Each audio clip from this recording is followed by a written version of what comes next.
the what do you mean by power? The power is the rate of performing the work. Give its units. तो आपके पास इसकी units आ जाएगी joule पर second और what. I think so ये सबको clear है. Question number 1. Question number 2, show that power is F dot V where the symbol have usual meaning. तो जरा देख लेते हैं. द पावर, क्वेश्चन नंबर 2 की बात कर रहा हूं मैं, is given by work done F dot S divided by time T. तो डिस्टेंस अपॉन टाइम टी क्या होती है? Velocity. So this is F dot V. तो कोई ज्यादा इसके अंदर से आपको परेशान होने की जरूरत नहीं है, डेफिनेशन से आ जाएगा. What is meant by the negative power? So negative power कब आ जाती है? Power is given by F dot V. The power is given by F dot V and this is given by F V cos of theta. तो theta हमारे पास यहाँ पर किसके बराबर है? आपके पास अगर 180 हो जाए या ऑब्ट्यूज एंगल हो जाए तो हमारे पास कौन सी पावर आ जाती है? Negative power.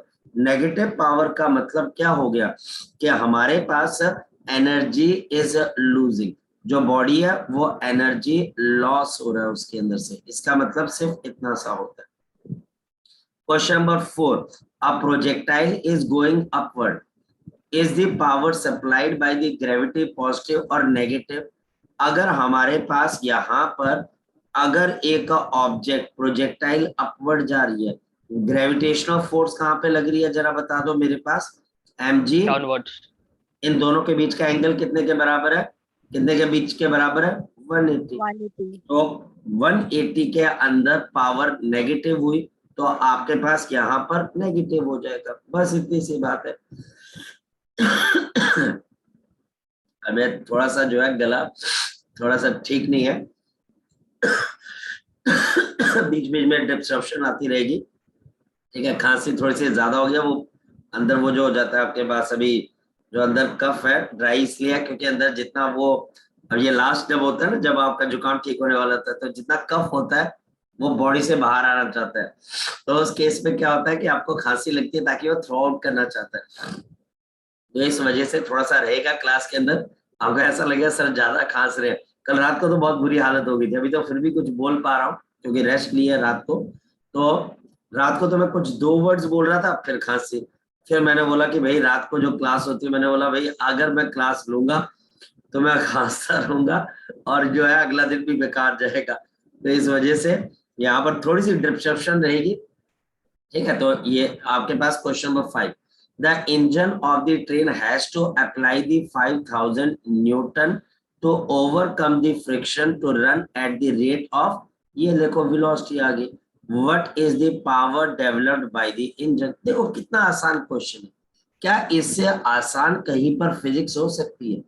बच्चे बोलते हैं सर बहुत टफ है. मैं बोलता हूँ यार तुम सोचो तो सही कि टीचर बोल क्या है. पावर निकालनी है, फोर्स और वेलोसिटी दे रखी है, इससे ज्यादा टीचर क्या करेगा. यहाँ पर 5000 आ गया और वेलोसिटी सिर्फ इतना कर रखा है कि उसने आपको किसमें दे दिया? Kilometre per hour. और आपको किसमें करनी है? Metre per second. तो ये 5 आ जाएगा. और this will B 125 into 10⁻³ what. और ये मेरे पास कितना आएगा? 125 किलो वॉट. और ये मेरे पास यहाँ पर कितना आ जाएगा? 125 किलो वॉट की आपके पास क्या आ जाएगी? पावर आ जाएगी. तो ये हमारे पास क्वेश्चन नंबर क्या आ गया? 5 आ गया. बस इतनी सी बात थी. तो एक कुल मिलाकर हमारे पास यहाँ पर पांचों के पांचों क्वेश्चंस का आंसर आ जाएगा. चलिए, ये हमारे पास हुआ सबसे पहला सेक्शन कंप्लीट. यह हमारे पास क्या हो गया? सबसे पहला सेक्शन कंप्लीट हो गया. अब चलते हैं हम आगे की तरफ. Next one, objective type. चलिए, अब हम ऑब्जेक्टिव टाइप के अंदर अगर चलते हैं तो हमारे पास क्या कंडीशन है जरा चेक कर लेते हैं. सो मेरे पास है a force of 20 न्यूटन. देखिए, a force of 20 newton displaces a body 10 metre and 10 second. अब यहां से मुझे पावर निकालनी है तो कैसे निकलेगी? देखिए, यहां पर 20 न्यूटन की फोर्स लगी, 10 मीटर ये चली और टाइम लग गया 10 सेकेंड का. तो मेरे पास तो सिंपल सा क्वेश्चन का आंसर है ना बच्चे. और मेरे पास ये क्या आ जाएगा कि power is equal to force displacement upon time. Force आपके पास 20 की है जो डिस्प्लेसमेंट है वो 10 की है और टाइम भी मेरे पास 10 का है, 10 से 10 कैंसल, आंसर इज 20 वॉट। खत्म बात। A projectile of mass 50 gram is thrown vertically upward with the speed of 30 meter per second. Vertically upward, सीधा ऊपर ऊपर. What is the instantaneous power developed at the gravity at t is equal to 0? देखिए जब t is equal to 0 पे देखा गया तो आपकी वेलोसिटी कितने के बराबर थी? 30 मीटर पर सेकेंड। ये वेलोसिटी हमारे पास t is equal to 0 के ऊपर 30 मीटर पर सेकेंड है। धीरे धीरे ये वेलोसिटी आपके पास चेंज होती रहेगी। क्वेश्चन नंबर 7, क्वेश्चन नंबर 7, मेरे पास power at t is equal to 0। ये हमारे पास क्या आ जाएगी? m into g multiplied by force आ गई इंटू वेलोसिटी और कॉस ऑफ कितना आ जाएगा? 180 नेगेटिव mg 50 ग्राम तो 50 upon 1000 kg multiplied by 100 velocity 30 और माइनस ऑफ 1। तो ये 3 जीरो से ये 3 जीरो कैंसिल हो जाएंगे, so answer will be -15 watt, -15 what.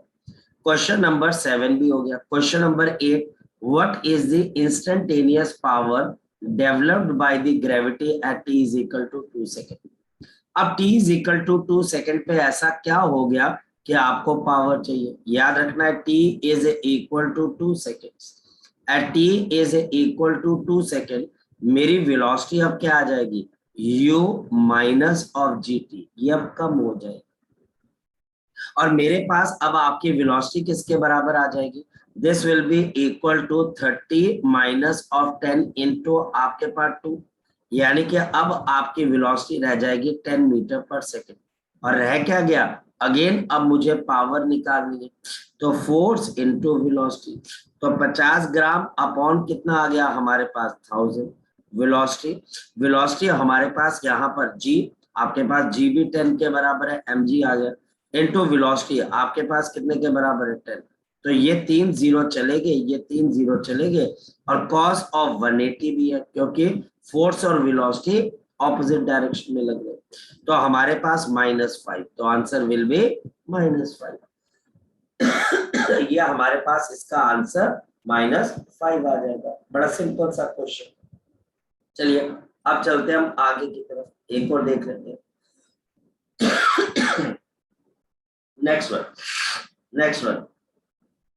What is the average power developed by the gravity from 0 to 3 seconds? So question number 9 हमारे पास है, what is the average power developed by the gravity from 0 to 3 seconds?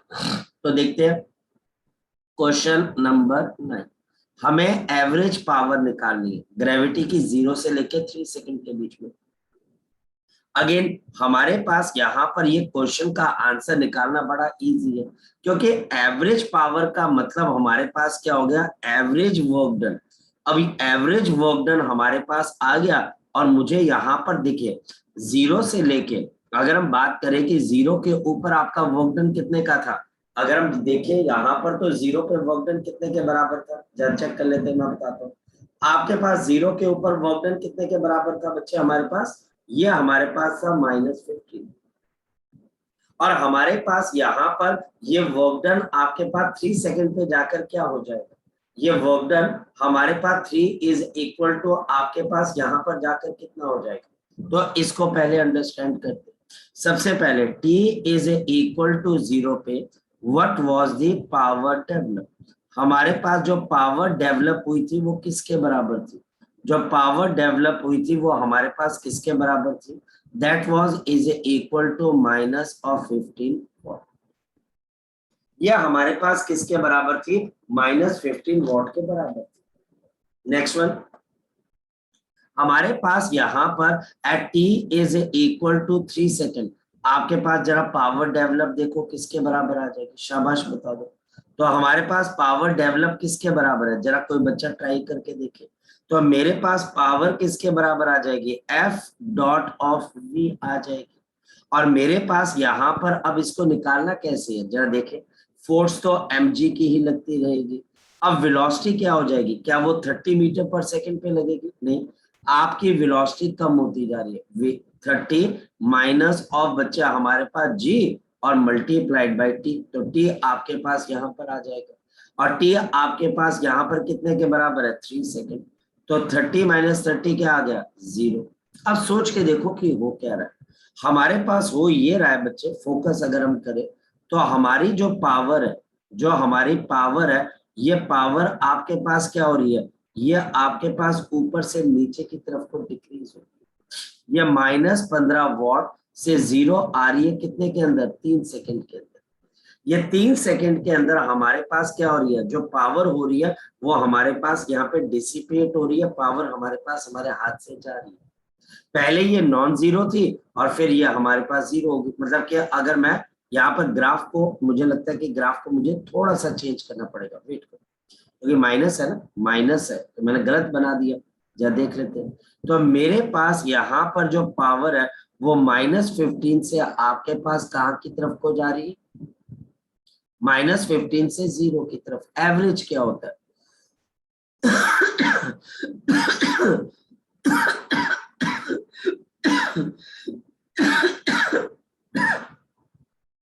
बेटा 2 minute wait करें, मैं पानी P के आता हूँ बच्चे, 2 मिनट वेट, 2 मिनट वेट करिएगा बच्चे, मैं पानी पी के आता हूँ।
ओके बच्चे, सॉरी फॉर दैट। तो हमारे पास यहाँ पर अब मुझे क्या निकालनी है, आपके पास एवरेज पावर निकालनी है। सो सो यहाँ पर भाई अपना ध्यान रखो भाई, सबके सब बच्चे हैं, ठीक है।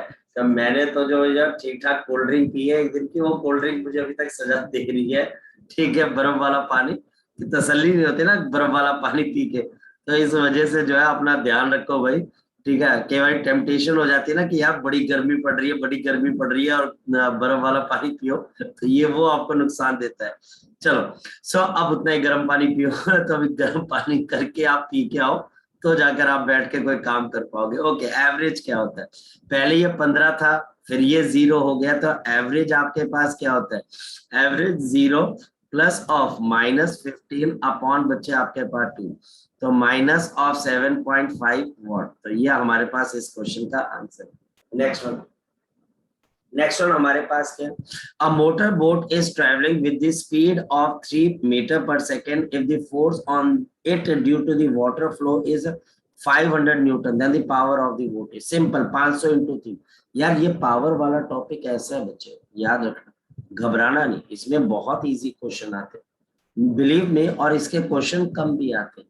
अब आई डोंट नो क्यों कम आते हैं, इसमें 2 से 3 ही टेक्निकल क्वेश्चंस बनते ही नहीं क्वेश्चन पूरे इसके अंदर से। बड़ा आराम से कोई भी बच्चा इन क्वेश्चंस को हैंडल कर सकता है। तो इस वजह से बच्चे याद रखना कि जो हमारे पास यहाँ पर पावर वाले क्वेश्चंस है, इनके क्वेश्चंस कोई भी नॉर्मल से नॉर्मल बच्चा, मतलब कि एक ऐसा बच्चा सर मुझे कुछ नहीं आता, बड़े आराम से कर जाए, उसको लगेगा कि यार ये तो बड़ा आसान टॉपिक है। अच्छा, तो हमारे पास 3 इंटू 500, 3 इंटू 500 कितना होता है आपके पास, तो 15। और बच्चा हमारे पास 1500 वॉट आ गया आपके पास। अब 1500 वॉट को आप किलो वॉट के अंदर कन्वर्ट करना चाहते हैं, तो मेरे पास देखो जी क्वेश्चन नंबर 10। इससे पहले खांसी का अटैक को हम फटाफट सारे क्वेश्चन कर लेते हैं। तो आपके पास power is equal to 500 into 3, तो ये मेरे पास आ गया 1500। इसको 10 से मल्टीप्लाई 10 से डिवाइड करो, तो ये 15 इंटू 10 की पावर 3 अपॉन 10, तो ये कितना आएगा 1.3 आपके पास किलो वॉट आ जाएगा। तो ये हमारे पास 1.5 किलो वॉट आ जाएगा, बस इतनी सी बात है। क्वेश्चन नंबर 11 देखो कितना आसान है। An electric motor exert the force of 40 newton on the cable and pulls it by the distance of 30 metre in 1 minute. ले अभी काम हो गया, यहाँ पर फोर्स भी आ गई और डिस्प्लेसमेंट अपॉन टाइम भी आ गया, पावर सप्लाइड निकालनी। कोई बहुत मुश्किल क्वेश्चन है तो कोई बच्चा बताए मुझे कि यहाँ पर पावर निकालनी है sir, force displacement upon time. सिर्फ जहां से ज्यादा मुश्किल क्या किया, टाइम सेकंड में होना चाहिए, इसे मिनट में दे दिया। 40 आ गया, 30 आ गया, 1 मिनट आ गया, 60 कर दिया, ये कैंसिल होके 2 और ये 20 आ गया, तो आपके पास यहाँ पर 20 आंसर आ गया। यहाँ पर हमारे पास आंसर किसके बराबर आ गया, आपके पास यहाँ पर आंसर 20 के बराबर आ गया। ले हमारे तो यहाँ पर जिसको बोल सकते हैं बच्चे, हमारे लिए तो बड़ी लॉटरी निकली हुई है। कोई भी क्वेश्चन उठाओ 2 मिनट का काम है, बिल्कुल 2 मिनट का काम है। A weightlifter weighs 300 kg from the ground to a height of 2 meter। ले अभी 3 सेकंड, कोई सही काम हो, कोई बहुत मुश्किल चीज हो तो बताओ। आपके पास क्वेश्चन नंबर 12 करना बहुत ही बच्चों वाली चीज है, देखो कैसे। मुझे यहाँ पर पावर इज इक्वल टू क्या निकालना है, फोर्स डिस्प्लेसमेंट अपॉन टाइम। अब फोर्स किसके बराबर है, 300 kg आपके पास, तो 300 kg का मतलब 300 इंटू जी, ये आ जाएगा। डिस्प्लेसमेंट कितने की आपके पास, 2 मीटर, और टाइम कितने, 3 सेकेंड, तो 3000 इंटू 2 अपॉन आपके पास 3 तो 2000। तो मेरे को लगता है इसने 9.8 लिया हुआ है, आई थिंक सो इसने 9.8 लिया हुआ है, तो ये 2000 है, तो आई थिंक सो इसकी आपके पास यहाँ पर ये 9.8 अगर आ जाता है, तो 9.8 इंटू 100, तो ये आपके पास है तो वैसे 2000 वॉट, लेकिन अगर आप जी की वैल्यू 9.8 अगर लेके चले मीटर पर सेकेंड स्क्वायर, तो आपके पास फिर आंसर आ जाएगा 1960। ये याद रखना, यहाँ पर जी की value 9.8 metre per second square लेके आंसर आएगा। मैंने क्या लिया हुआ है, जी को 10 लिया हुआ है, तो इजी क्वेश्चन हो जाता है। चलो, हमें अपने आप पता लग जाता है कि हमारा आंसर कितने फैक्टर से कम आ रहा है, इसमें कोई गलत बात नहीं है, क्योंकि हमारे लिए 9.8 एक थोड़ा सा मुश्किल नंबर होता है, इस वजह से हम उसमें ज्यादा ध्यान नहीं देते, पर हमें पता लग जाता है कि मेरा आंसर 1960 के आसपास ही आएगा। नेक्स्ट वन, ये क्वेश्चन नंबर 12 भी हो गया। Question number 13, the power of the water pump is 2 kilowatt. The amount of the water it can raise in 1 minute to the height of 10 meter is। Amount यानी कि मास आ गया। अब इसको कैसे करना है, 2000 लीटर, 1000 लीटर, 100 लीटर या 1200 लीटर, जरा चेक कर लेते हैं। क्वेश्चन नंबर 13, क्वेश्चन नंबर 13 अब आपको थोड़ा सा जो है मुश्किल कैटेगरी के अंदर लगेगा। The power of the water pump is 2 kilowatt, तो पावर मेरे पास आ गई आपके पास 2000 किलो आ गया, वॉट आपके पास क्या आ गई बच्चा, हमारे पास इसकी यूनिट्स है। अमाउंट यानी कि मास ऑफ द वाटर चाहिए, it can raise in 1 minute, तो it can raise in 60 seconds. It can raise in the 60 seconds. ये बच्चा हमारे पास 60 सेकेंड के अंदर आपके पास क्या कर सकता है बच्चा, आपके पास रेज कर सकता है। और हाइट भी हमारे पास कितने के बराबर है, हाइट इज इक्वल टू आपके पास यहाँ पर है 10 मीटर। कैसे करेंगे सोचो, जो आपकी मोटर है वो क्या काम कर रही है, वो पानी के अमाउंट को नीचे से ऊपर लेके जा रही है। यह पानी का जो अमाउंट नीचे से आपके पास ऊपर की तरफ जा रहा है, उसका मास हमारे को निकालना है, उसका मास हमको निकालना है, वो कितना केजी वाटर है। और उसको कैसे, देखो ना, समझो कि पावर का काम क्या है, वेट को लिफ्ट करना। और पावर हमारे पास होती किसके बराबर है, अगर बात की जाए, अगर हम बात करें कि पावर होती किसके बराबर है, सो क्वेश्चन नंबर 13 हमारे पास पावर किसके बराबर होती है, पावर मेरे पास हो जाती है जी वर्क डन किया और डिवाइडेड बाय टाइम। अब देखो वर्क डन किया किसका, जब ये पानी का कुछ अमाउंट यानी कि mg कुछ हाइट तक ले जाए mgh, डिवाइडेड बाय टाइम आपके पास कितने के बराबर है, आपके पास 1 मिनट है 60 सेकेंड। सोच के देखो यहाँ पर मेरी मोटर का पर्पस क्या है, वो पानी को जमीन से ऊपर उठाना चाहती है और उठाकर उसको क्या देना चाहती है, काइनेटिक एनर्जी देना चाहती है। ये उसको किसी किस्म की काइनेटिक एनर्जी प्रोवाइड करना चाहती है। अब हमारे पास यहाँ पर पावर आ गई, पावर आपके पास कितने की आ गई, 2000 की, इज इक्वल टू मास। आपके पास जी 10 है, हाइट कितने के बराबर है, आपके पास 10 मीटर है, और नीचे मेरे पास कितना आ गया, 60 आ जाएगा। अब हमारे पास अगर देखा जाए तो यहाँ पर मेरे पास एक जीरो से एक जीरो चला गया, एक जीरो से यहाँ पर एक जीरो, तो मास आपके पास कितने के बराबर आ जाएगा, मास हमारे पास यहाँ पर आ जाएगा 12 आपके पास 1200 केजी, 1200 केजी। अब हमारे पास यहाँ पर 1200 केजी है। अब मुझे देखना पड़ेगा कि इसने आंसर को 1200 केजी लीटर लिखा हुआ है या उसको फर्दर भी इसने डिवाइड किया हुआ है। ओके, सो हमारे पास यहाँ पर, हाँ इसने 1200 लीटर मान लिया अप्रोक्सीमेटली, कोई बात नहीं। तो इसने 1200 केजी को अप्रोक्सीमेटली बच्चे हमारे पास 1200 लीटर के आसपास ही मान लिया, तो इसने इसको आंसर दे दिया, कोई बात नहीं।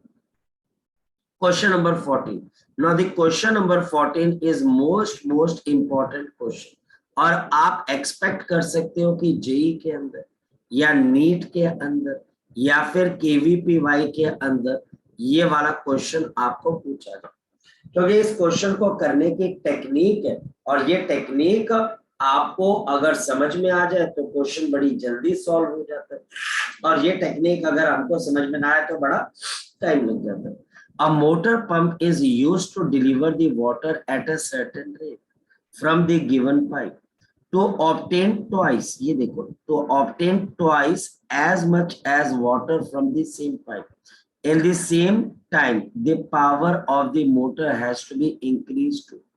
जो पावर ऑफ मोटर है वो आपने कैसे इंक्रीज करी। अब ये जो क्वेश्चन है ये मैं एक लाइन के अंदर भी खत्म कर सकता हूँ, मेरे पास वो बात पता है मुझे कि मैं इस क्वेश्चन को एक लाइन में भी खत्म कर सकता हूँ। जब भी हमारे पास कोई भी ऐसा क्वेश्चन है जिसकी एग्जैक्ट स्टेटमेंट ऐसे, और जहां पर टीचर बोलता है कि मुझे दुगना पानी चाहिए, मुझे तिगुना पानी चाहिए, मुझे 4 गुना पानी चाहिए, यानी कि यहाँ पर कोई फैक्टर होगा, तो याद रखना जो न्यू पावर आपके पास होती है वो हमारे पास n की पावर 3 आपके पास ओल्ड पावर होती है। जो आपके पास नई पावर होती है बच्चे हमारे पास, जो आपके पास नई पावर होती है वो हमारे पास n की पावर 3 टाइम्स आपके पास क्या आ जाती है, ओल्ड पावर आ जाती है। यहाँ पर फिर बच्चा बोलता है सर n क्या है, तो याद रखना यहाँ पर n आपके पास 2 के बराबर है। अब ये 2 के बराबर कैसे है, क्योंकि वो हमारे पास दुगना पानी चाहिए। तो वैसे तो मैं बता देता हूँ, क्योंकि आपको दुगना पानी चाहिए तो 2 की पावर 3 कितना होता है, 8, तो आपको पावर 8 गुना बढ़ानी पड़ेगी, आपको पावर क्या करनी पड़ेगी, 8 गुना बढ़ानी पड़ेगी। ये बहुत बढ़िया क्वेश्चन है। अगेन इस क्वेश्चन को हमारे पास इस क्वेश्चन को करने के बहुत तरीके, मैं ये नहीं बोलता हूँ कि एक अकेला तरीका है, बट ये वो तरीका है जिसमें आप एफिशिएंट भी होते हो आपकी जो आपके क्वेश्चन को सॉल्व करने की एबिलिटी है वो भी बढ़ती है, आपका कॉन्फिडेंस भी आता है कि कल को टीचर अगर आप मुझे बोले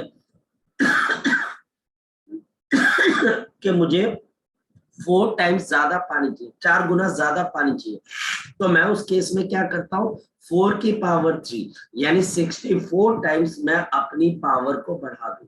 मैं यहाँ पर 64 टाइम्स पावर को बढ़ा दूंगा। बट कैसे? बच्चा बोलता है कैसे, मैं समझाता हूँ। देखिए, हमारे पास यहाँ पर पानी की एक पाइप है, जाहिर सी बात है कि पानी के पाइप की कोई ना कोई लेंथ भी होगी, और हमारे पास पानी को यहाँ पर निकलने के लिए कोई ना कोई टाइम भी चाहिए। अब अगर हम देखते हैं किसी भी जगह पे मास ऑफ द वाटर जो निकलता है, अब मास किसके बराबर होता है जरा बता दो, वॉल्यूम मल्टीप्लाइड बाय क्या होती है, डेंसिटी। वॉल्यूम अगर देखा जाए तो एरिया लेंथ इनटू डेंसिटी है, जहां पर ये वाला पोर्शन इसका एरिया बचे, मास आ गया। अब मेरे पास टी टाइम के अंदर कोई मास यहाँ पर निकलता है, तो मास पर यूनिट टाइम, क्योंकि टाइम की इंपॉर्टेंस है, तो अगर मैं करता हूं तो एरिया लेंथ और ये डेंसिटी अपॉन मेरे पास टाइम। अब देखो, जब पानी इस पाइप में से निकलेगा तो वो क्या चीज कवर करेगा, क्या वो एरिया कवर करेगा कि लेंथ कवर करेगा, जरा सोच के बताओ। जब पानी इस पाइप में से गुजरेगा, जब ये पानी इस पाइप में से गुजरेगा तो वो क्या बोलेगा, मैं क्या कवर करके आया हूं, मैं क्या कवर करके आया हूं, तो वो बोलेगा मैं एक लेंथ कवर करके आया हूं। आप पानी की स्पीड कैसे निकालोगे बताओ, आप बोलोगे इस पाइप की लेंथ एल है और पानी यहाँ पे टी सेकंड में बाहर निकल गया, तो एरिया, अब आपके पास एरिया तो कांस्टेंट है, एरिया को तो उसने कवर नहीं किया, डेंसिटी भी कांस्टेंट है, तो लेंथ अपॉन टाइम आपके पास क्या हो जाती है, वेलोसिटी। तो हमारे पास एरिया, वेलोसिटी और रो आपके पास क्या आ गई, डेंसिटी।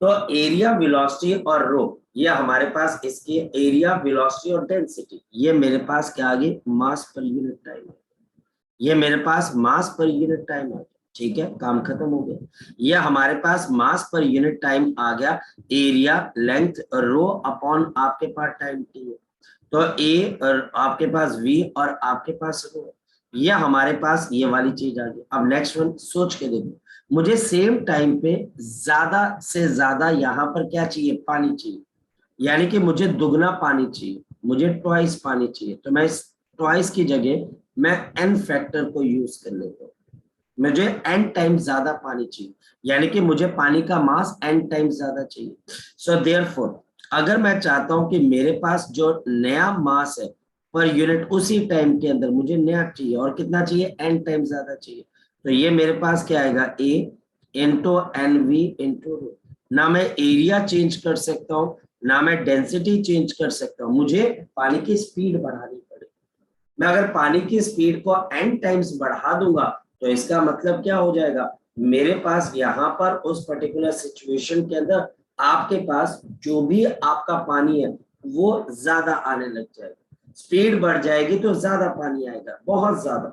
आप खुद देख लीजिए, आप पानी के, आपके घर में नल होगा, आप उसको ऑन करिए, पानी अगर धीरे धीरे चलता है तो बहुत टाइम लगता है, और अगर आप सेम टाइम के अंदर ज्यादा पानी चाहते हो तो आपको स्पीड बड़ी करनी पड़ेगी, आपको स्पीड चाहिए, वो स्पीड बढ़ जाएगी तो पानी ज्यादा आ जाएगा।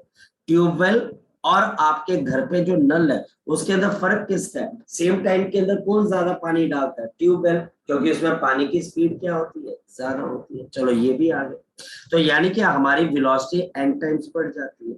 अब बात आ जाती है फोर्स की, क्योंकि यहाँ पर मास चेंज हो रहा है, वेलोसिटी कांस्टेंट है, तो v into D M upon D T, यह फोर्स है। तो आपके पास अगर देखा जाए तो ये वेलोसिटी और डीएम अपॉन डी टी किसके बराबर है, ये ए वी इंटू रो है। तो आपकी जो फोर्स है वो किस पे डिपेंड करती है, एरिया, वेलोसिटी का स्क्वायर और डेंसिटी रो के ऊपर। ये हमारे पास क्या है, फोर्स आ गई, ये हमारे पास क्या आ गई, फोर्स आ गई। तो जो नई फोर्स है वो अब आपके पास किसके बराबर आ जाएगी, वो मेरे पास एरिया तो वही रहा, वेलोसिटी एन टाइम्स इंक्रीज करनी पड़ रही है ताकि ज्यादा पानी है, तो n का power square v into rho आ गई, ये नई फोर्स आ गई। मेरे पास एक नई फोर्स आ गई, मेरे पास यहाँ पर एक नई वेलोसिटी आ गई। अब बताओ पावर आपके पास किसके बराबर आती है? Force into velocity. तो आपके पास नई पावर किसके ऊपर डिपेंड कर जाएगी? आपके पास यहाँ पर n की पावर स्क्वायर है और यहाँ पर वेलोसिटी में n की पावर 1 है, तो जो नई पावर आएगी वो n की power 3 multiplied by old power. ये याद रखें। हालांकि आपको ये पूरी डेरिवेशन करने की जरूरत नहीं है, मैंने इन केस करवा दिया कि अगर किसी बच्चे को ये लगता है कि भाई हम इन क्वेश्चंस को कर सकते हैं बढ़िया ढंग से, या इन क्वेश्चंस को डिटेल के अंदर, कई बार आपका दोस्त ही कोई पूछ लेता है कि तू डिटेल में बता हमारे पास क्या, हालांकि जरूरत नहीं है, तो हमारे पास हम क्वेश्चन को बड़े आराम से कर सकते हैं। तो आपके पास क्योंकि यहाँ पर n की वैल्यू 2 चाहिए, मुझे दुगना पानी चाहिए, ये टीचर बोल रहा है दुगना पानी चाहिए, तो मेरे पास जो नई पावर आएगी 2 की पावर 3, यानी कि वो आपके पास 8 टाइम्स हो जाएगी। One of the important question in whole of your part। तो ये बच्चे हमारे पास डीपीपी है। अब मैं आपको सही तरीका बताता हूँ। जो बच्चा यहाँ पर कुछ काम करना चाहता है वो आज इन चारों को फिर जाकर देखेगा और फिर देखेगा इसमें कोई डाउट तो नहीं रह गया, कोई ऐसा क्वेश्चन तो नहीं रह गया जो मुझे समझ में नहीं आया, और फिर वो इसको क्लोज कर देगा कि भाई इसमें से अभी मेरे पास किसी किस्म का कोई डाउट नहीं रह गया। ठीक, ओके, ये आपको अब घर जाकर करना है। Next one. अब हमने यहाँ पर सर्कुलर मोशन भी कर लिया। सर्कुलर मोशन की डीपीपी की कि नहीं की, आप बताओ पहले। मैंने आज बोला था कि आज मैं डीपीपी डिस्कस करूंगा, सर्कुलर मोशन की है कि नहीं की है? सर लास्ट की 2 रहेगी बस। नहीं, लास्ट की पहली डिस्कस कर लूं, मैं फर्स्ट डिस्कस कर लूं पार्थ, सर है ना? Yes, first sir. को डिस्कस कर लें, क्योंकि यार देख पता क्या है, अगर क्वेश्चन हो गए तो हो गए बच्चे, वरना मतलब कि क्वेश्चन फिर रह जाते हैं बच्चे, ठीक है? उसके अंदर फिर आप भी बोलोगे सर आगे का टॉपिक, मैं मतलब कि मैं ये बात मानता हूँ, ठीक है, हमारे पास कोलिजन तक का माल जो है आ चुका है, कोलिजन तक के अंदर हम भरे पड़े हैं, ठीक है? मैंने आपको परेशान किया हुआ है और शायद से तभी मुझे खांसी और जुकाम, किसी बच्चे ने बोला होगा तुम बीमार रहे, लेकिन ये है कि बेटा क्वेश्चन जितने मर्जी कर लो। हाँ, एक और चीज है आपका, मैंने एक और जिसको बोल सकते हैं बच्चे काम किया, कल मैंने एक टेस्ट आपका बनवाया बच्चे, और उसके अंदर वो मतलब कि एक रिवीजन टाइप का है, मतलब कि वो काइनेमेटिक्स भी है उसके अंदर से, काइनेमेटिक्स है, प्रोजेक्टाइल है, और वो फ्रिक्शन तक का है, ठीक है? फ्रिक्शन तक का एक टेस्ट है, काइनेमेटिक्स से लेके लॉज ऑफ मोशन से फ्रिक्शन तक का, ठीक है? तो मुझे आज का टाइम देना, मैं उसको जुडिशली कहीं पर किसी दिन आपसे आपका टेस्ट लूंगा, वो मोस्ट प्रोबेबली ये संडे। आप तैयारी स्टार्ट कर दीजिए, वो रिवीजन टेस्ट होगा, 42 के आसपास क्वेश्चन होंगे। मैंने क्वेश्चन खुद पर्सनली चूज किए हैं आपके लिए, ठीक है? क्वेश्चन मैंने पर्सनली चूज किए हैं ताकि आप जो है किसी बच्चे से कम ना रहो, कि आपको ये ना लगे कि हम किसी बच्चे से कम। ओके, क्वेश्चन नंबर 1 मैं यहाँ पर स्टार्ट कर रहा हूँ, सर्कुलर मोशन की DPP. Is finite angular displacement of vector? क्या फाइनाइट आपके पास एंगुलर डिस्प्लेसमेंट वेक्टर है? आंसर है no.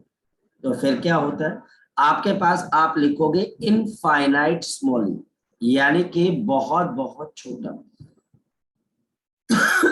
Infinite small angular displacement, बहुत छोटा जो डिस्प्लेसमेंट होता है वो मेरे पास वेक्टर होता है, ना कि बच्चा हमारे पास, ना कि हमारे पास फाइनाइट। तो ये बात ध्यान रखना। Define angular velocity omega and angular acceleration in the circular motion. Are these vector? देखते हैं। क्वेश्चन नंबर 2, हमारे पास omega is equal to v upon, जहां पर एक पर्सन आपके पास सर्कुलर मोशन के अंदर r रेडियस पे घूम रहा है और इसकी लीनियर वेलोसिटी यानी कि इस सरकमफ्रेंस पे उसकी वेलोसिटी v के बराबर है, और सेंटर के हिसाब से इसकी वेलोसिटी ओमेगा है जो कि एंगुलर वेलोसिटी है। क्या ये वेक्टर है? बिल्कुल ये वेक्टर है। मोर इंफॉर्मेशन, ओमेगा को और आप क्या लिख सकते हो? 2π/t, क्योंकि ये आपके पास एक टाइम पीरियड के ऊपर आपके पास गोल घूमती है, v/r। या फिर इसका एक और फॉर्मूला भी है आपके पास, 1/t क्या होती है? फ्रीक्वेंसी। तो 2 pi into F frequency is equal to 3 pi. तो ये पहला, ये दूसरा और ये तीसरा। मैं किसकी बात कर रहा हूँ? Angular velocity, angular acceleration. हमारे पास एंगुलर एक्सेलरेशन अल्फा, और ये आपके पास क्या होती है? Linear acceleration upon radius R. बिल्कुल। अगर टीचर बोलता है कि क्या ये वेक्टर है, बिल्कुल ये हमारे पास vector quantity. A wheel completes 120 revolution in 1 minute. Calculates its angular speed. निकल जाएगी। मेरे पास यहाँ पर 120 revolution in 1 minute, तो फ्रीक्वेंसी निकल जाएगी। चलिए स्टार्ट करते हैं क्वेश्चन नंबर 3। मेरे पास यहाँ पर इसकी फ्रीक्वेंसी किसके बराबर है? 120। 1 मिनट को मुझे किसमें चेंज करना पड़ेगा? सेकेंड्स के अंदर, क्योंकि आरपीएस आ जाएगा। 2 आरपीएस, रेवोल्यूशन पर सेकंड। ये फ्रीक्वेंसी आ गई, और मुझे क्या निकालनी है? एंगुलर स्पीड, यानी कि ओमेगा। ओमेगा किसके बराबर होता है? 2 पाई एफ। तो omega is equal to 2 pi into F. तो 2 पाई इंटू आपके पास 2, क्योंकि फ्रीक्वेंसी 2 की है, तो आंसर कितना आएगा? 4 पाई रेडियन पर सेकेंड। ये आ जाएगा। Is the angular velocity of rotation of the hour hand of the watch is greater or smaller than the angular velocity of the earth rotation about an own axis? Important question. ये अब मेरे पास थोड़ा सा important question है, ये मुझे देखना है। कैसे solve करेंगे मैं बताता हूँ। क्वेश्चन नंबर 4 भाई सब देखें। आपके पास ओमेगा निकालनी है, 2 pi upon time period of the hour hand, ये बात ध्यान रखना। And omega is equal to 2 pi, omega dash कर दीजिए, upon time period of the earth, upon time period of the earth. अब सोचना है हमने। अब ये देखिए, time period of the hour hand कितना होता है? 12 आवर। ये 12 घंटे में एक रोटेशन पूरी कंप्लीट करता है। और अर्थ किसके अंदर करती है? 24 आवर्स के अंदर। अब इसको कंपेयर करके बताना है कि ओमेगा किसका बड़ा है। आपके पास यहाँ पर अगर 12 आपके पास एक छोटा नंबर है, तो ओमेगा यहाँ पर ज्यादा हो, और यहाँ पर अगर ये नंबर बड़ा है तो ओमेगा क्या हो जाएगा? छोटा हो जाएगा। ये हमारे पास बड़ी सिंपल सी बात है। एक जो घड़ी की सुई है, अभी अगर 7 o'clock हुए तो 12 घंटे के बाद हमारे पास यहाँ पर क्या हो जाएगा? आपके पास 7 बजेंगे। और जो अर्थ है वो 24 घंटे के अंदर हमारे पास क्या करती है? एक रेवोल्यूशन को कंप्लीट करती है। तो यहाँ पर the hour hand of a watch is greater, ये बड़ा बच्चा हमारे पास, than the earth rotation। तो हमारे पास ये ग्रेटर है क्योंकि इसका टाइम पीरियड 12 आवर है, और इस वजह से ओमेगा ज्यादा, वो ज्यादा फास्ट चलेगी। Establish the relation between the linear and the angular velocities of the circular motion। कोई ज्यादा फर्क नहीं पड़ता। हमारे पास यहाँ पर बड़ा सिंपल सी बात है। हमारे पास ये जो एस्टेब्लिश रिलेशन है, V इज इक्वल टू आपके पास कितना आ जाएगा? R into omega. अब इसके लिए आपको अपने क्लास के नोट्स देखने पड़ेंगे, वहां पर मैंने इसकी पूरी डेरिवेशन करवाई है। नहीं कहीं मिलेगा मुझे बताना, मैं करवा दूंगा। Question number 6, the angular displacement is always a scalar quantity, is always a vector quantity, scalar if infinitely small or and if finite। अच्छा, vector if finite और vector if आपके पास infinitely small, तो फोर्थ ऑप्शन। यहीं पर मैंने बताया था कि इसका आंसर क्या हो जाएगा। A flywheel rotates at 600 revolution per minute। Calculate the linear speed of the 0.5 centimeter from the center of the wheel। From the centre of the wheel में से मुझे क्या निकालनी है? इसके आपके पास इसकी वेलोसिटी निकालनी। देखो क्वेश्चन नंबर 7 करना कैसे। V is equal to R omega. V is equal to R, मुझे कितने डिस्टेंस पे निकालनी है? 5 सेंटीमीटर। तो 5 सेंटीमीटर का नीचे 100 आ जाएगा ओमेगा। ओमेगा आप कैसे निकालोगे? 600 रेवोल्यूशन पर मिनट है। थाली पे टीचर सजाकर आपको इंफॉर्मेशन नहीं देगा। तो 600 और डिवाइडेड बाय 60 आरपीएस, और मेरे पास यहाँ पर कितना आ जाएगा? 10 आरपीएस आ जाएगा। ये मेरे पास क्या आ जाएगी? फ्रीक्वेंसी आ जाएगी। और ओमेगा मेरे पास कितने के बराबर है? 2 पाई इंटू एफ, और एफ किसके बराबर है? 10 के बराबर है। तो ये हमारे पास यहाँ पर कैंसल, ये 5 और ये 10 कैंसल आ जाएगा। तो v इज इक्वल टू हम, अच्छा इसने बड़ा गंदा काम किया यार इसने बड़ा गंदा काम किया। हमने यहाँ पर पाई, अब ये पूरा कैंसल हो जाएगा। हाँ, हमने इसको पाई मीटर पर सेकंड निकाला, इसने क्या किया, इसको सेंटीमीटर पर सेकंड में निकाल दिया। चलो खैर कोई बात नहीं सर। 1 मीटर में हमारे पास कितने सेंटीमीटर होते हैं, 100 सेंटीमीटर। तो हमारे पास हमको इसको क्या करना है बच्चे, 100 से आपने मल्टीप्लाई कर देना है। सो 100 पाई सेंटीमीटर, मैंने ध्यान नहीं दिया, नहीं तो मुझे देखना चाहिए था कि इसने यूनिट्स किस में दे रखी है, सेंटीमीटर पर सेकंड। आसान क्वेश्चन। क्वेश्चन नंबर 7 भी हो गया। 2 wheels having the radii in the ratio of 1:3 are connected by a common belt.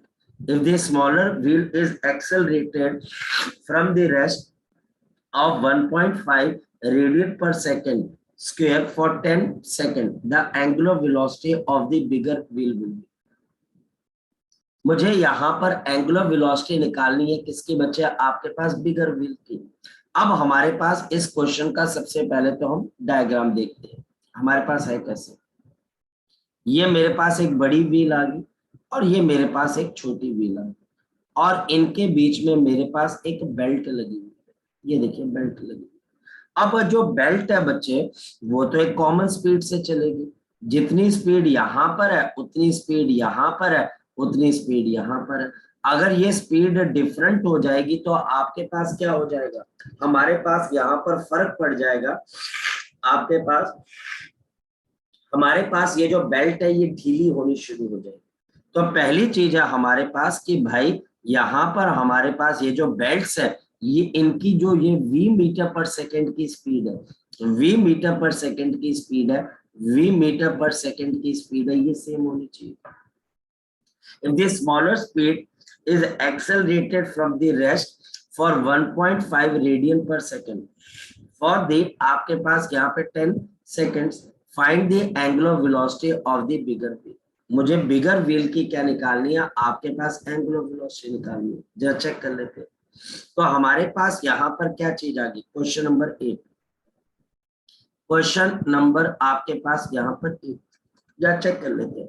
हमारे पास यहाँ पर क्या चीज आ गई, एक्सेलरेशन अल्फा। अल्फा कितने के बराबर है, 1.5 रेडियन पर सेकंड स्क्वायर। यहाँ पर याद रखना काका जी, कभी भी आपको घबराना नहीं। अगर मुझे v is equal to u plus AT पता है, तो यहाँ पर omega is equal to omega not plus of alpha T. कुछ नहीं, सिर्फ और सिर्फ क्या है कि आपके लीनियर मोशन को किसमें कन्वर्ट कर दिया, एंगुलर में। अगर मुझे फॉर्मूला पता है v square minus u square is equal to 2as, तो मेरे पास यहाँ पर omega square minus omega not का स्क्वायर 2 इंटू अल्फा, और डिस्टेंस की जगह क्या आ जाएगा मेरे पास यहाँ पर थीटा आ जाएगा बच्चे। 2 मिनट वेट करिए बच्चे, हमारे पास यहाँ पर थीटा आ जाएगा बच्चे। ओके मेरे पास अगर फॉर्मूला है s is equal to ut plus of half AT square तो मेरे पास s की वैल्यू किसके बराबर आएगी, theta is equal to omega not t plus of half alpha into T का स्क्वायर। मतलब सारी चीजें तो वही है बच्चे, इसके अंदर से हमारे पास कुछ मुश्किल है ही नहीं। सिर्फ आपको ध्यान किस बात का रखना है भाई, कि मुझे यहाँ पर कभी भी बस घबराना नहीं, बाकी सारी चीजें हो जाएंगी, घबराना नहीं। अब जैसे मेरे पास यहाँ पर स्मॉलर व्हील जो है वो एक्सेलरेट कर रहा है 1.5 रेडियन पर सेकेंड से, अल्फा आ गई, और कितने सेकंड्स के लिए, 10 सेकंड्स के लिए, ये भी टी आ गया। तो आपके पास ओमेगा आ जाएगा, omega of the smaller wheel, omega of the smaller wheel. जो हमारे पास ओमेगा होगी किसके बच्चे, आपके पास स्मॉलर व्हील, वो हमारे पास किसके बराबर आ जाएगी, the omega of the smaller wheel will be equal to alpha, जो कि 1.5 है इंटू 10, तो ये हमारे पास कितना आ जाएगा, 15 रेडियन पर सेकेंड। तो ये हमारे पास यहाँ पर किसके बराबर आ जाएगा बच्चे, this will become equal to 15 radian per second. ये हमारे पास यहाँ पर क्या आ जाएगी बच्चे, इसके अल्फा की आपके पास यहाँ पर वैल्यू आ जाएगी। अब हमारे पास बताना क्या है, the angular velocity of the bigger wheel will B, तो जो एंगुलर वेलोसिटी है बच्चे हमारे पास बिगर व्हील विल, रेडियस दोनों का सेम है, बिल्कुल सेम नहीं, या हमारे पास रेडियस आ गया r और इसका रेडियस आ गया r', तो इसमें आपके पास जो रोटेशन है, एक बात बताओ ना बच्चे हमारे पास, आप अगर एक बड़े व्हील को रोटेट करा रहे हो, अगर छोटा व्हील 30 डिग्री से आगे जाएगा तो बेल्ट को सही ढंग से चलाने के लिए बड़े को भी कितने एंगल से आगे जाना पड़ेगा, 30 से। ये देखो ऐसे आया ना, मतलब मैं तुम्हें कैसे बताऊं, मेरे पास अगर कोई अरेंजमेंट है तो मैं तुम्हें यहाँ पर बड़े अच्छे से बताता हूँ। ये देखिए ऐसे दिखा, ये देखिए इसके अंदर से अगर ये दोनों के ऊपर से बेल्ट गुजर रही है, ये देखो बेल्ट नहीं, मेरा हाथ देखिए, ये देखिए मेरा हाथ दिखाई दे रहा होगा, अगर मेरा हाथ आगे जाता है, ये दोनों के दोनों सेम एंगल से गुजर रहे हैं कि इस वक्त डिफरेंट एंगल है, सेम। अगर बेल्ट इनके ऊपर से गुजर रही है, अगर आगे वाला हमारे पास 30 से आगे जाएगा तो पीछे वाला भी 30 से आगे जाएगा, ये सेम एंगल से रोटेट करेंगे, एंगल डिफरेंट नहीं हो सकते, एंगल डिफरेंट नहीं हो सकते। अगर एंगल डिफरेंट हो गए तो इसका मतलब पीछे वाला व्हील जो है वो कम एंगल से रोटेट हो रहा है, आगे वाला ज्यादा से, पॉसिबल नहीं है। इसका मतलब ये होगा कि जो बेल्ट है वो ढीली पड़नी स्टार्ट हो जाएगी, या वो बहुत ज्यादा टाइट हो जाएगी, वो बच्चा आपके पास बेल्ट फटनी स्टार्ट हो जाएगी। तो इससे एंगुलर वेलोसिटी पे कोई फर्क नहीं पड़ता, जितनी स्मॉलर की है उतनी आपके पास बिगर की, जितनी स्मॉलर की है हमारे पास उतनी बिगर की होगी, क्योंकि दोनों सेम टाइम पर सेम एंगल को कवर करेंगे। तो इस वजह से हमारे पास इसका आंसर भी आपके पास कितना आएगा, 15 रेडियन पर सेकेंड। ये आपके पास one of the important question की कैटेगरी में आएगा, क्योंकि बेल्ट ने आपके पास, एक बात है ना बच्चे हमारे पास, जब आपका मान लिया जाए पंखा गोल घूमता है तो वहां पर अलग अलग पॉइंट सेम टाइम के अंदर सेम एंगल कवर करते हैं, चाहे वो पॉइंट बिल्कुल अंदर हो चाहे वो पॉइंट बिल्कुल बाहर हो। जैसे ये है मेरे पास, अब ये पॉइंट अगर नीचे जा रहा है तो बताओ क्या यहाँ पर अलग अलग पॉइंट्स ने सेम एंगल कवर किया कि डिफरेंट, सेम एंगल। यहाँ पर ये हमारे पास अगर बॉडी इस तरीके से रोटेट हो रही है, यहाँ पर जितना एंगल इसका है उतना एंगल इसका भी है और उतना एंगल इसका भी है, एंगल सबके सेम होते हैं, हाँ लीनियर डिस्टेंस अलग हो सकते हैं, और इस वजह से एंगुलर वेलोसिटी भी सेम होगी, चाहे आपके पास बड़ा रेडियस हो चाहे आपके पास छोटा रेडियस हो। नहीं, a particle is moving along the circular path with a uniform speed. Through what angle does its angular velocity changes when it completes half of the आपके पास है circular path। अब angular velocity बच्चे हमारे पास इसमें से change नहीं हो, angular velocity नहीं चेंज होती, v चेंज होती है, क्योंकि एंगुलर वेलोसिटी तो बच्चे आपके पास 2π/t है, एंगुलर वेलोसिटी कभी चेंज नहीं होती चाहे जो मर्जी हो जाए। एंगुलर वेलोसिटी चेंज तब हो सकती है जब आप क्लॉकवाइज से एंटी क्लॉकवाइज जाए या एंटी क्लॉकवाइज से क्लॉकवाइज की तरफ हो जाए, सिर्फ इस बात का ध्यान रखना। ये देखिए मेरे पास ये सर्कुलर मोशन हो रहा है और ये सर्कुलर मोशन मेरे पास एंटी क्लॉकवाइज है। आप अपना हाथ को बच्चे इस तरीके से रोटेट करें, अपने राइट हैंड को ऐसे रोटेट करें, ऐसे, तो जिस तरफ सर्कुलर मोशन हो रहा है अगर आप अपने हाथों को इस डायरेक्शन में रोटेट करते हैं तो आपके पास ओमेगा अपवर्ड डायरेक्शन में आ जाएगा ऐसे, और अगर मैं उल्टी डायरेक्शन में चलता हूँ ऐसे, ये उल्टी डायरेक्शन में चल रहा हूँ ऐसे, तो अगर मैं उल्टी डायरेक्शन के अंदर चल रहा हूँ तो ओमेगा कहाँ की तरफ को आ जाएगा, नीचे की तरफ। तो हमारे पास यहां से ओमेगा कौन सी डायरेक्शन में आ जाएगा, आपके पास नीचे की तरफ। हमारे पास यहाँ से एक ओमेगा अपवर्ड डायरेक्शन में और दूसरे से नीचे, तो जब तक आप उसी पाथ के ऊपर चल रहे हो और डायरेक्शन चेंज नहीं कर रहे तो ओमेगा में कोई चेंज नहीं आएगा, तो आंसर हमारे पास 0 degree. Question number 10, the angular displacement of the flywheel varies with the time as what is the angular acceleration, दो बार डिफरेंशिएशन करना। अगेन मैंने बोला कोई बहुत मुश्किल चीज नहीं, आपके पास एंगुलर डिस्प्लेसमेंट किसके बराबर है, AT प्लस BT का स्क्वायर माइनस CT का क्यूब। इसको पहली बार डिफ्रेंशिएट करेंगे तो D theta upon D T, और ये कितना आ जाएगा a plus 2bt plus of 3t का square, oh I am sorry, minus of मेरे पास 3t का स्क्वायर, और अगर अल्फा निकालना है तो फिर बच्चे D omega by D T. अब मेरे पास यहाँ पर कितना आ जाएगा 2b माइनस ऑफ 60, तो 2b माइनस ऑफ 6 ओहो सी भी आएगा, ये सी भी आएगा, तो 680, तो ये 2b माइनस 680। तो कुछ मुश्किल नहीं है, बहुत आसान है। मेरे पास ये देखो, मैंने बहुत आपको सोच समझ के बच्चे दोबारा सर्कुलर मोशन पढ़वाया है, और मैंने आपको पढ़वाने का मतलब ये है मैं आपको याद दिला, और याद रखना ये दोबारा फिर आपके पास रोटेशनल मोशन से एक बारी पहले पूछूंगा। रीजन, ये बच्चों का कमजोर टॉपिक रह जाता है, बच्चों को लगता है सर्कुलर मोशन एग्जिस्ट ही नहीं करता। तो ये सर्कुलर मोशन की एक आरपीएस मैंने डिस्कस कर लिया, ठीक है। बाकी अब यहाँ पर ये भी है बच्चा आपके पास कि भाई आपको बाकी की भी डिस्कस करनी है, लेकिन वो कब डिस्कस करनी है, वो आप जितनी जल्दी कंप्लीट करोगे उतनी जल्दी बच्चे मैं आपको यहाँ पे डिस्कस करवा दूंगा। नेक्स्ट वन, अब हमारे पास यहाँ पर क्या चीज आ जाती है, फोकस करते हैं। अब हमारे पास कोलिजन की डीपीपी कितनी डिस्कस हो गई थी बच्चे, कुछ याद है? मैं देख लेता हूँ एक मिनट। फर्स्ट पेज हो गया था सर। फर्स्ट पेज हो गया था उसका, मुझे देखना पड़ेगा मैंने कहाँ पर रख दिया था उसको। सी ड्राइव के अंदर होगी, फर्स्ट पेज में देख जितने क्वेश्चंस हो रहे। ओ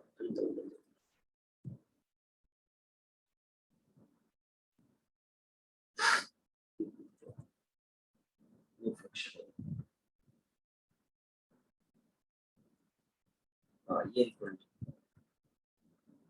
देखते हैं कोलिजन का भी क्या जितने ज्यादा क्वेश्चंस हो जाए बच्चे आपके, और कुछ नहीं है। ये है कि आपका ये पहले वाला नहीं हुआ था मेरे बच्चे, पहले वाले के अंदर सिर्फ 2-3 क्वेश्चन हुए होंगे, ये यहाँ तक हुआ होगा आपके पास, क्वेश्चन नंबर 10 तक हुआ था आई थिंक सो। ये वाला नहीं हुआ होगा, 11th नहीं हुआ था आई थिंक सो, 11th नहीं हुआ बच्चे, 11th नहीं हुआ। ओके, मैं 11th से स्टार्ट करता हूँ। ओके, सो मैंने बोला था फॉर्मूले याद करने हैं।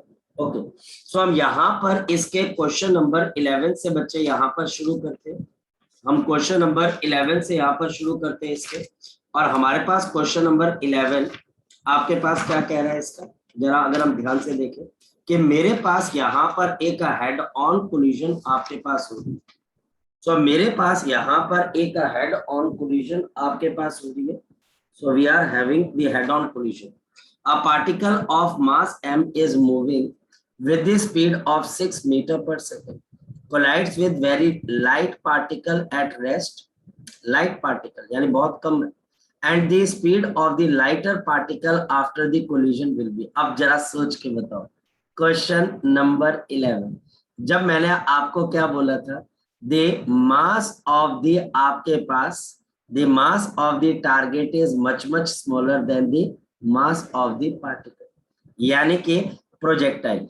और ये बच्चा हमने कल क्या देखा था, ये चीज आपके पास क्या, हाथी है, यानी हाथी प्रोजेक्टाइल है, और टारगेट क्या बच्चे आपके पास, फुटबॉल। अब जरा बताओ कि मैंने आपको क्या चीज समझाई थी कि अगर हाथी 6 मीटर पर सेकेंड से आकर इस फुटबॉल को हिट करता है, हमारे पास इस फुटबॉल को हिट करता है, तो व्हाट विल हैपन, बताओ क्या होगा। जो फुटबॉल होगी वो हाथी की कौन सी स्पीड से भागेगी आगे की तरफ, बताओ शाबाश। यहाँ पर बताओ बच्चे, हाथी इसकी स्पीड से कितने में भागेगी, ये इसकी डबल स्पीड से आगे भागेगी। तो आंसर है 12 metre per second in the original direction. कल हमने किया था, अगर आपको याद हो, कल हमने इस पॉइंट को डिस्कस भी किया था, और मैंने आपको डिराइव भी करवाया था, अगर याद हो तो, ठीक है। अगर आपने रिविजन की होगी, हो ही नहीं सकता बच्चे कि आप कोई क्वेश्चन ना कर पाए, आप कितना बिजी हो ये मैटर। मैं एक बात को बच्चे समझने की कोशिश करिए, क्या अगर मान लिया जाए कि मैं आपको बोलता हूं कि आपने एक पहलवान से लड़ना है, तो आप बोलोगे कि मैं क्यों लड़ूं। वैसे अगर मैं बोलता हूं कि बेटा आपको घर पे जाकर रिवीजन करनी है, तो आपके पास क्वेश्चन होना चाहिए मैं क्यों करूं, आपकी पढ़ाई की वजह क्या, और फिर एक बच्चा बोलता है कि सर मेरे पास मेरे 3 सब्जेक्ट स्ट्रांग है, एक सब्जेक्ट मेरा वीक है, तो क्या आप ऐसी कुर्सी पे बैठना पसंद करोगे जिसकी 4 टांगे और 3 टांगे मजबूत है और एक टांग जो है कमजोर है, और आप जो टांगे मजबूत है आपकी, आप उसी पे ज्यादा ध्यान दे रहे हो, और जो चौथी टांग आपकी कमजोर है आप उसके ऊपर ध्यान नहीं दे रहे हो और कुर्सी पे बैठने की कोशिश तो आप गिरोगे, उसमें वो जो 3 टांगे होंगी वो आपका वेट नहीं संभाल पाएंगे। पॉइंट यही है कि आपको ये काम करना पड़ेगा, नोटबुक बनानी पड़ेगी, घर जाकर कम से कम आपको 1 2 3 घंटे बच्चे सर खपाना पड़ेगा, आपको कोई बुक उठानी पड़ेगी, बुक उठाकर उसको सॉल्व करना पड़ेगा और मेरे साथ लगातार बातचीत करनी पड़ेगी, तब जाकर बच्चे उद्धार होता है। उद्धार ऐसे नहीं होता है, क्योंकि ये क्वेश्चन आपको फटाफट इसके साथ डबल हो जाएगी इसमें। क्यों हो जाएगी? हाथी प्रोजेक्टाइल बड़ी है, टारगेट छोटा है, और वो जाके जैसे उसको हिट करेगा उसकी स्पीड पे कोई फर्क नहीं पड़ेगा, लेकिन जिस फुटबॉल से वो टकराई वो डबल स्पीड से निकल जाएगी। कल हमने किया था। Question number 12, two perfectly elastic particles P and Q of masses 10 kg and 5 kg respectively are traveling in the same direction along the line, joining them with the velocity of 10 meter per second and 5 meter per second। देखो अब ये बच्चे हमारे पास ये बड़े आराम से आपके फॉर्मूले की एप्लीकेशन पूछ रहा है, कुछ नहीं, यहाँ पर बड़े आराम से आपके फॉर्मूलों की एप्लीकेशन पूछ रहा है। देखो कैसे, मेरे पास एक 10 kg आ गया